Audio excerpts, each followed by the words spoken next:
Welcome to the 700 Club.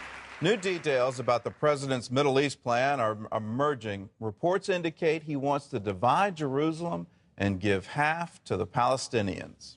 And today, Israelis mark the 42nd anniversary of Jerusalem's return to Jewish sovereignty during the Six-Day War.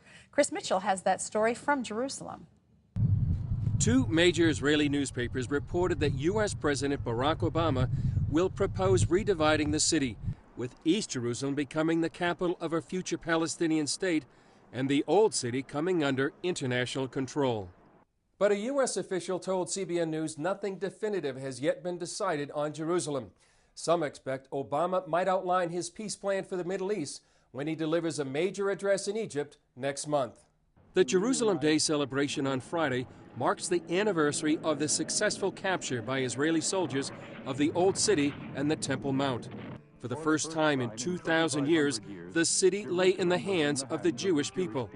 During Jerusalem Day ceremonies, acting Prime Minister Zilvan Shalom vowed that Jerusalem will not be divided.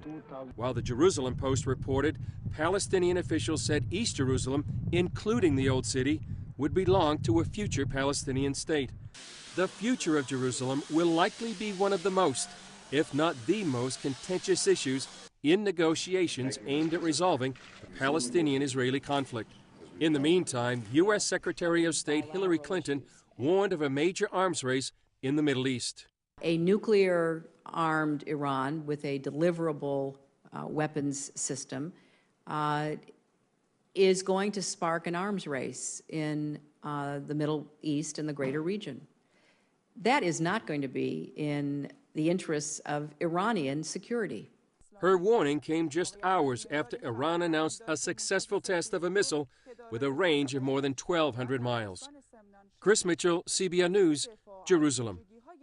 Well, if there was ever a time to pray for the peace of Jerusalem, it's right now. We have a new administration on both Israel and the United States, two men who are trying to get to know each other in the midst of what could be the largest powder keg that's on the planet today. But the Bible is very clear. People say peace, peace, and there is no peace. And I firmly believe there will be no peace here until the Prince of Peace comes and sets foot on the Mount of Olives. When we have that, then we'll have peace. Lee Webb has the rest of our top stories from the CBN Newsroom. Lee? Gordon, federal agents have arrested 4 men allegedly involved in a homegrown terror plot in New York City. The FBI says the men targeted 2 synagogues and this Bronx Jewish community center. They also plan to use Stinger missiles to shoot down U.S. military planes at the Air National Guard base in Newburgh, New York. Authorities say 3 of the suspects are U.S. citizens, 1 is a Haitian, all are recent converts to Islam. President Obama is facing a political dilemma now over the terrorist suspect prison at Guantanamo Bay, Cuba. The Senate refused to give him the money to shut it down. Now the president has to convince Congress he can close Gitmo and still keep Americans safe. Jennifer Wishon reports. As the president's self-imposed deadline to shut down Gitmo grows near, Americans are growing more concerned about what that means. Most states don't want to house detainees, and in a decisive 90-6 vote Wednesday, senators denied the president funding to close the facility until he's released details on how and where the 240 detainees will be transferred. Democrats under no circumstances will move forward without a comprehensive, responsible plan from the president.